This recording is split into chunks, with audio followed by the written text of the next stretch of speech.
Welkom bij Café Weltschmerz. Mijn naam is Erik Boomsma en vandaag heb ik een hele bijzondere gast. Want ik heb aan tafel heb ik Ronald Bernard.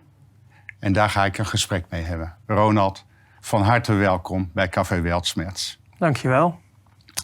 Ronald,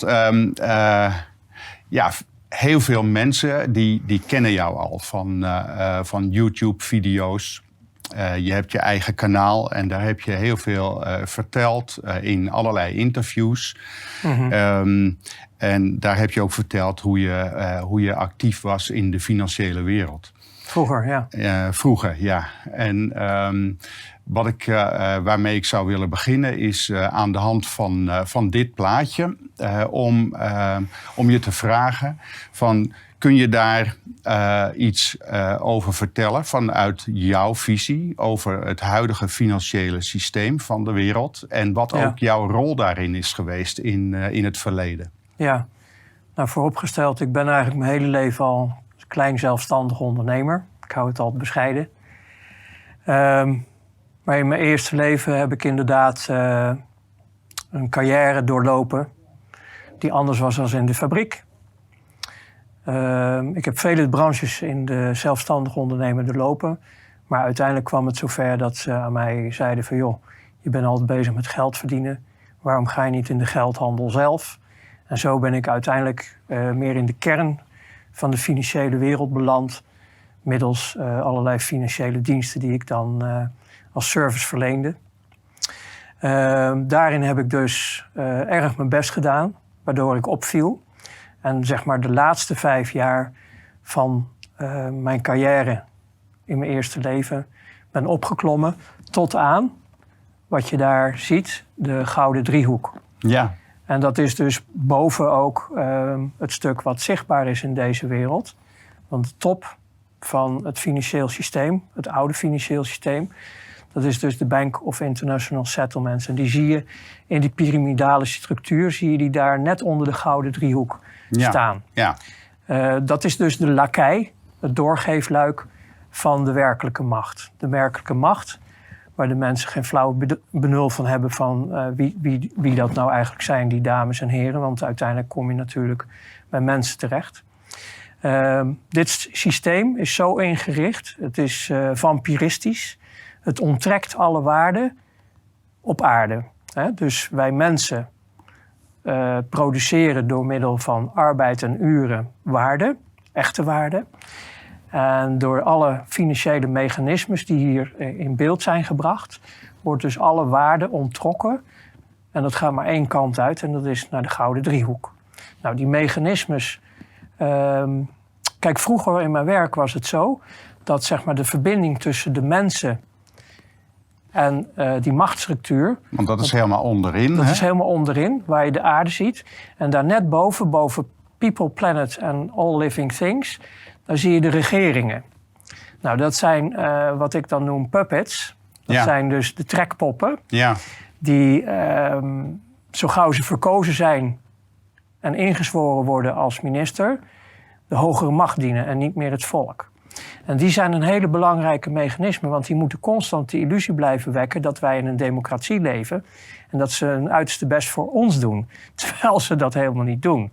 En mensen die opletten de laatste tientallen jaren kunnen dat ook duidelijk bemerken.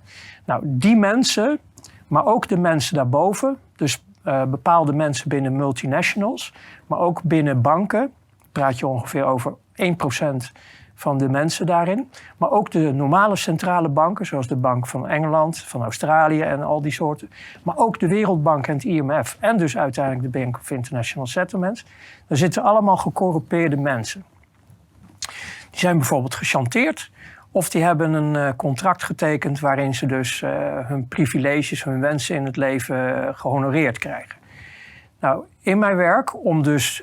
En daar heb je in dat werk wat je vroeger deed, heb je daar zeg maar inzicht in gekregen? Ja, en in mijn werk, waarin wij dus geldstromen moesten manipuleren om heel veel ellende op aarde te creëren, hadden wij dus lijstjes, werklijstjes, waarin we precies wisten bij welke personen we moesten gaan om te realiseren wat we wilden realiseren binnen de financiële wereld. Want je zegt ellende te creëren. Wat voor ellende was dat dan? Bijvoorbeeld oorlogen, ziektes, dat soort zaken, wat tegenwoordig vrij actueel is. Hè. De laatste 2,5 jaar hebben we daar een voorbeeld in. Vroeger dan, als ik een interview gaf, dan gaf ik wel wat voorbeeldjes uit de oorlogen van Irak en andere verhalen. Maar nu leeft het meer omdat het ook actueel is geworden. Ja. Maar wat belangrijk is, dat is dus dat je binnen het gecorrumpeerde systeem allemaal poppetjes hebt zitten waar je je van kan bedienen. En omdat ik uit mijn jeugd eigenlijk al heel veel nare dingen heb meegemaakt met eigenlijk dit soort lui, vond ik het zalig om ze ook te vernederen en te laten kruipen voor mij. Ik voelde me dan in ene keer een machtige man, terwijl hun officieel de machtige mensen waren. Maar dan heb ik het puur over alles wat onder de Bank of International Settlements zit. Dus ook de City in Londen, dat staat dan niet hierin, City of Londen, maar ook Rome, het Vaticaan, in Washington DC. Dat zijn dan allemaal van die extra hubs waarin die gebiedjes die staan boven elke wet. Dus die zijn ook nog eigenlijk vrij. Die staan boven deze aarde. Die hoeven zich niet te conformeren aan wetten en regels binnen dit verhaal. Nou, de master daarin blijft elke keer die Bank of International Settlements. Ja. Dat is al in 1930 opgericht. En zelfs in de aanloop naar de Tweede Wereldoorlog en tijdens de Tweede Wereldoorlog, en dat is in de annalen gewoon terug te vinden, kon je merken dat het eigenlijk boefjes waren. Want de Amerikanen, de Engelsen deden daar gewoon zaken met de Duitsers, de nazi's in dit geval. Ja. Het goud van de Joden werd verpatst. Alles wat het daglicht niet kon verdragen, ging via die smeerpijp eigenlijk. Ja. Maar belangrijk daarin is dat ik was dus een gezant van de Gouden Driehoek, dus van de werkelijke macht. Ja. Dus ik had zelf niet die macht, maar ik had de licentie om dus mij te bedienen van dit hele structuur. En dat deed ik niet alleen, dat deed ik in teamverband. Ik werkte altijd in die teamverband. Ja, maar ik kan verzekeren dat het nog steeds operationeel is en alleen maar gruwelijker wordt in zijn manifestatie. Maar dat heeft met de tijdsschaking. Als ik nou kijk naar dit model van die machtsstructuur, van die wereldmachtsstructuur, ook in de financiële zin, dan zie ik hier in dat plaatje ook eigenlijk een geldstroom naar boven vloeien. Ja, dat is die energiestroom. Hoe wordt die geldstroom, hoe komt dat tot stand? Waar bestaat die geldstroom uit? Want uiteindelijk je zegt van het is de waardecreatie van de mensen. Hoe komt dat nu, om dat ook aan de kijkers duidelijk te maken, hoe vindt nou die geldstroom voortdurend plaats? Ja, ik heb dat in een lezing in 2016 heel uitvoerig behandeld. Maar heel kort kan ik dat natuurlijk nog weer doen. De lezing 2016 staat op YouTube. De financiële wereld werkt met allerlei mechanismes die de waarde onttrekken. De hele economie van deze wereld is een schuldeconomie. Wat houdt het nou in? Geld wordt gecreëerd op basis van een contract. Dus geld bestaat nog niet. En als jij bijvoorbeeld een hypotheek aangaat voor een huis, dan komt daar dus een schuldcontract, een hypotheek. En op het moment dat jij als arbeiduren, als werkelijke waarde tekent voor dat bedrag, bijvoorbeeld €100.000 of €200.000, dan wordt daar ter plaatse geld uit het niets gecreëerd. Aan de ene kant zit dan op de balans een tegoed en aan de andere kant de schuld. Nou, het tegoed dat krijg je mee en de schuld blijft staan. Nou, dat is op zich dat je kan zeggen, we creëren geld en er staat niks tegenover, het is lucht. Maar in ieder geval via de mens wordt er nog waarde gecreëerd, dus uiteindelijk komt er een waarde. Maar het venijnige in dit verhaal is dat de banken, de financiële instellingen, een rentecomponent daaraan hebben gekoppeld. En die rentecomponent, bijvoorbeeld 5%, die is nooit meegecreëerd in de hypotheek, in die lening. Dus je moet even zien, wij zitten hier in een vijver en we hebben dan €100.000 gecreëerd. Nou, prima, dat kan roleren in de samenleving. We kunnen er dingen van kopen, jij kan je salaris ontvangen, huur betalen, noem maar op. Maar op het moment dat we elk jaar 5% daaruit trekken uit die vijver van rolerend geld, dan wordt het in één keer 95.000. Want 5.000 gaat eruit.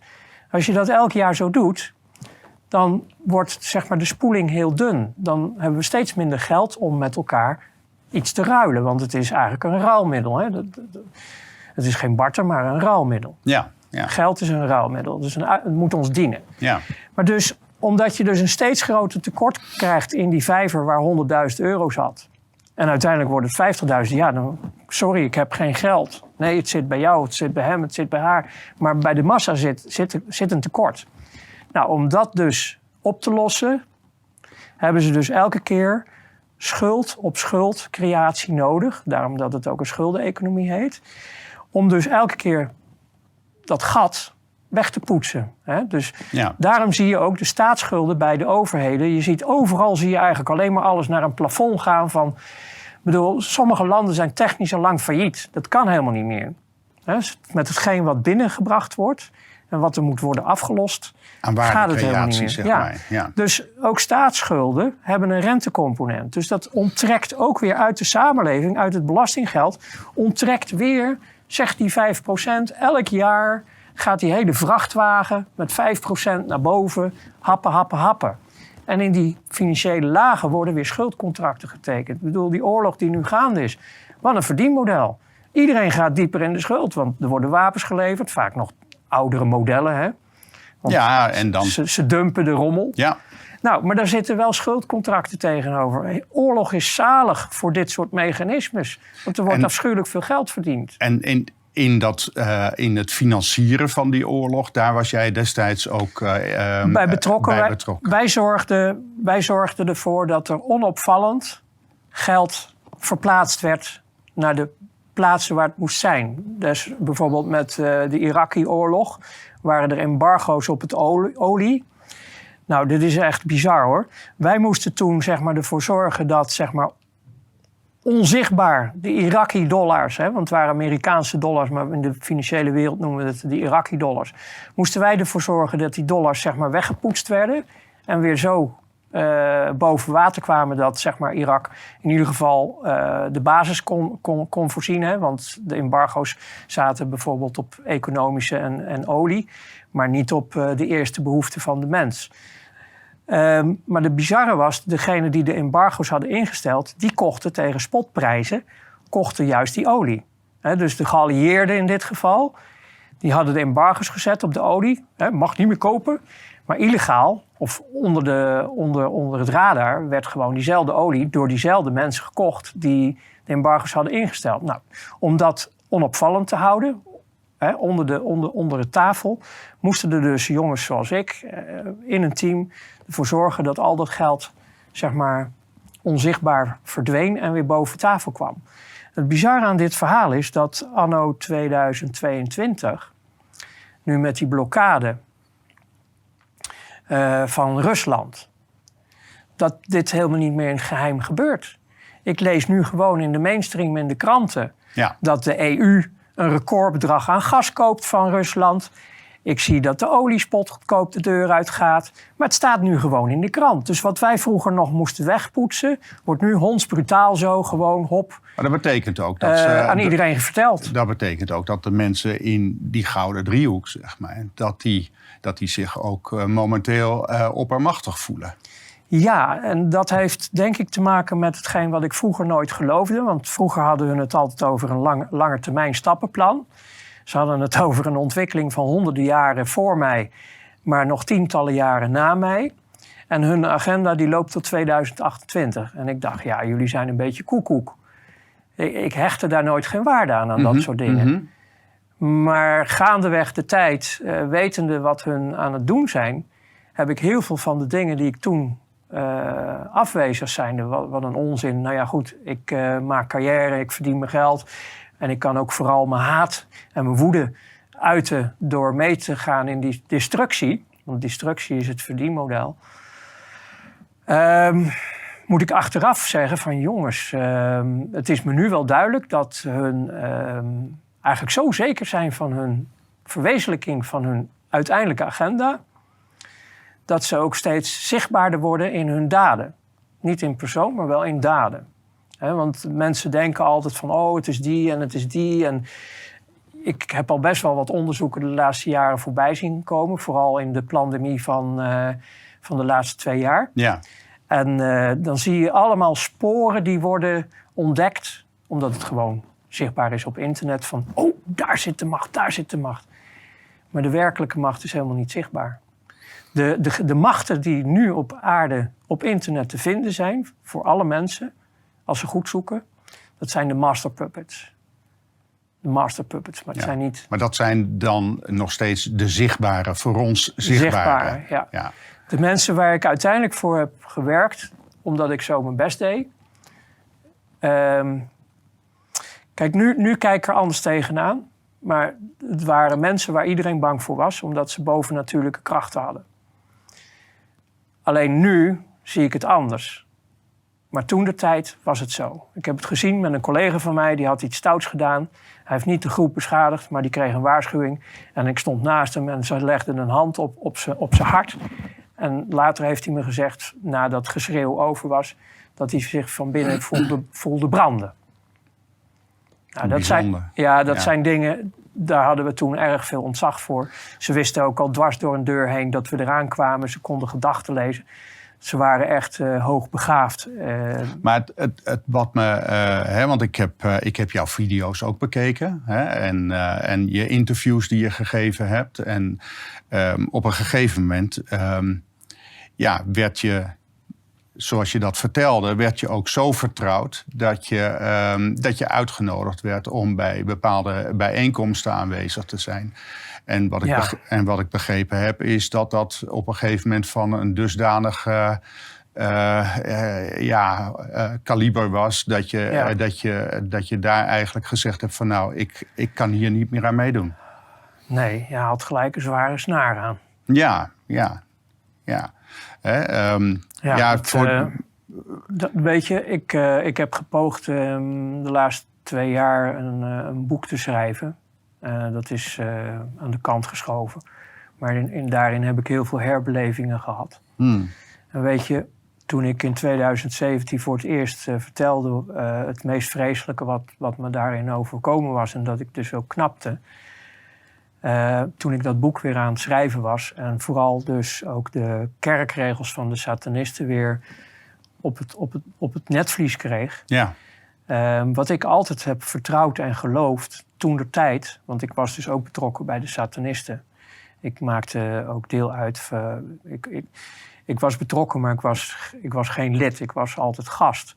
Maar desalniettemin... Maar die zaten ook in die gouden driehoek? Ja. Half. Niet allemaal, maar ruim vertegenwoordigd, ja. Want die dienden hun God. En ik geloofde dat allemaal niet. Maar op het lager niveau van de kerken... en dan heb ik het ook over de grotto's. De grotto's was waar ook de diensten werden gehouden en de feesten.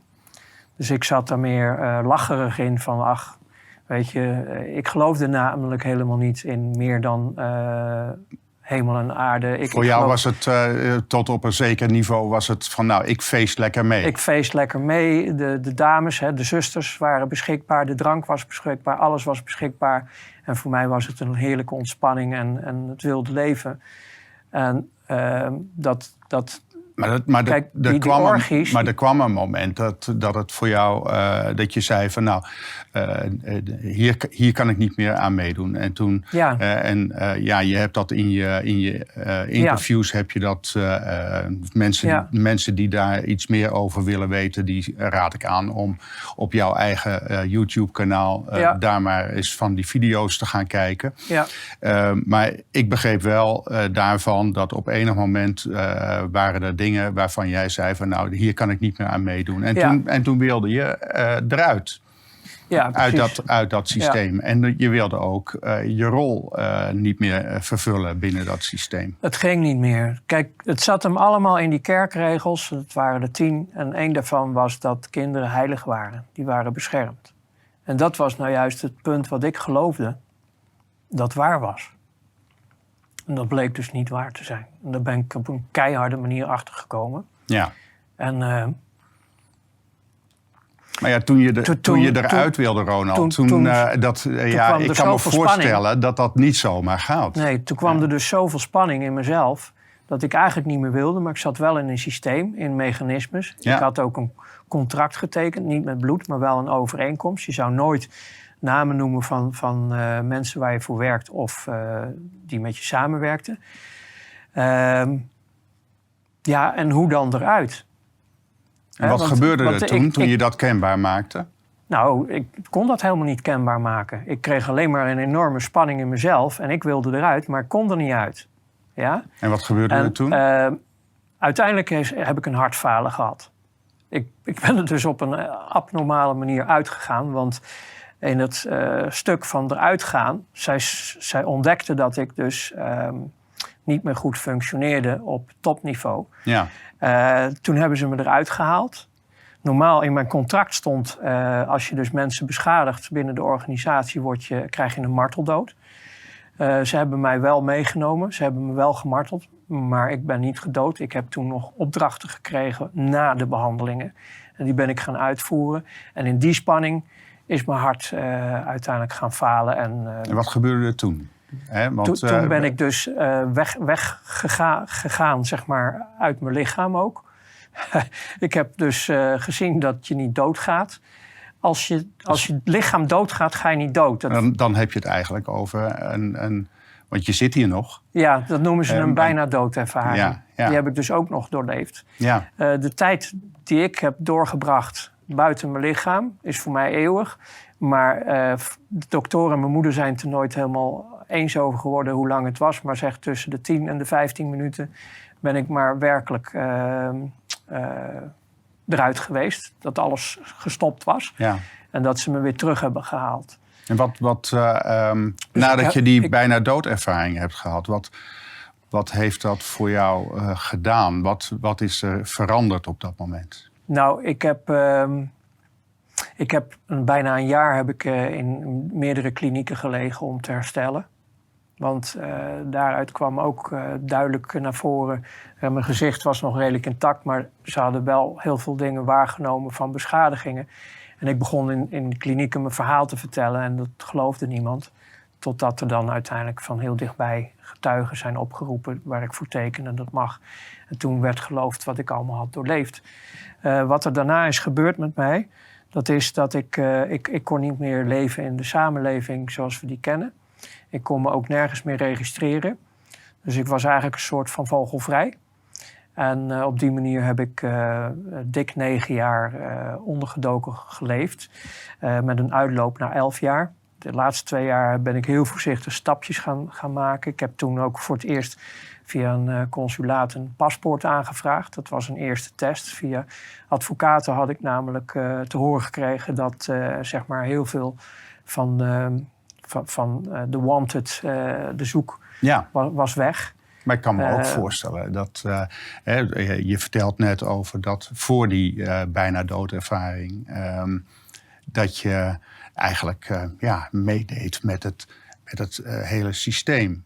Wat in mijn optiek buitengewoon pervers is. Ja, maar na mijn dood was ik er buiten. En hoe was dat voor jou kijk op de wereld? Want je leefde nog. En daar kon je niet meer. Dus daarna, wat gebeurde er met je? Toen deed je daar allemaal aan mee, vond je het allemaal wel prima. Maar ik kan me voorstellen dat je daarna een hele andere leven in bent gegaan. Want je had het er net over je eerste leven. Ja. En dan, en je zit hier nog. Dus dan denk ik dat je tweede leven is. Ja, nou in de bijna doodervaring heb ik hoe dat precies gaat, weet ik niet. Maar het gaat in een rap tempo, heb ik mijn hele leven voorbij zien gekomen. Dus toen ik terug was. Mijn moeder die was de eerste die mij weer zag. Dus dat ik er weer werkelijk was, werd ik 1 grote spijt op tand. Ik voelde me enorm schuldig. Ik walgde van mezelf. En ik heb toen geprobeerd, via de ziekenhuisbibliotheek... heb ik gekeken van welke medicijnen kunnen effectief zijn om je te laten inslapen. En dan ben ik door dat ziekenhuis bezoekjes gaan afleggen bij mensen om te kijken wat ze slikten. En overal heb ik pilletjes lopen verzamelen. En dat was op een bepaald moment genoeg om te zeggen, oké, nu heb ik voldoende in huis om weg te slikken. En ik neem nu afscheid van deze aarde. Want als ik eruit ben, dan wordt het een stukje mooier. wordt het een stukje beter. Later heb ik beseft dat dat eigenlijk mijn eerste daad van liefde was. Want ik wilde mezelf vernietigen, zodat de aarde en de mensheid en de natuur en alles beter werd. Dus die tendens van spijt op tand. Trouwens, toen hebben ze me leeggepompt. Weer niet weg. Maar toen is mijn leven wel helemaal veranderd. Ik ben ook, wat ik nu noem, de schepper van al het leven gaan ontdekken. Ik ben gewoon heel veel gaan ontdekken, ook in spiritualiteit.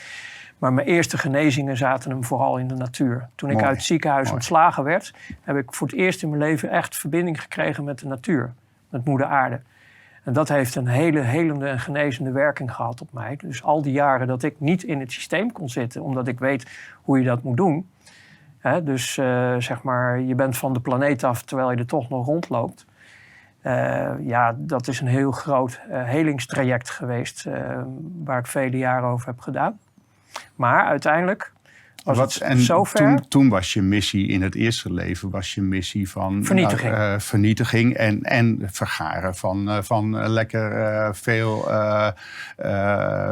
geld om veel te verdienen. Ik probeerde zoveel mogelijk geld, macht te krijgen.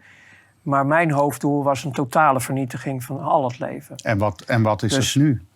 Nou, dat is het tegenovergestelde geworden. Want nu is een goed beheer van al het leven werkelijk mijn missie geworden. En dat heeft eigenlijk de hoogste motivatie op de kinderen. Want de kinderen zijn de toekomst. Ik heb zelf, wat dat gaat, niet zoveel kind ervaren in mijn leven. Ik zie hoeveel jeugd en kinderen vernietigd worden. Terwijl ze toch blijven leven. Dus mijn prioriteit... Kijk alleen al naar de bijstandstoestanden die we nu hebben. Hè, ik hoorde gisteren dat daar iets van 1500 kinderen of iets dergelijks uit huis geplaatst zijn. Ja. Omwille van dat de overheid die mensen heeft bestempeld, de ouders heeft bestempeld als fraudeurs. Oké. En dat wordt maar niet rechtgezet. En die kinderen die worden maar niet teruggebracht bij hun ouders. En dat is echt een enorme toestand. Dus ik kan me dat ook voorstellen wat je zegt. Hè, over van de kinderen hebben de toekomst. En daar zullen we zorg voor moeten hebben. Kinderen hebben echt zorg nodig. Kinderen hebben echte educatie nodig. Kinderen hebben echte begeleiding nodig. En vooral liefde. Ja. Onvoorwaardelijke liefde. Dus als ik het zo weergeef, dat over je eerste leven, minder pervers kunnen we het eigenlijk niet maken. En dat er een moment was in je leven die nu een tweede leven geeft, waar Care for Life. Dat minder pervers, daar moet ik nog even van zeggen, dat de mensen die ik dus uiteindelijk in de Gouden Driehoek leerde kennen, omdat ik daarvoor ging werken, die dus Satan, althans dat noemden hun zo, als hun eigen meester hadden.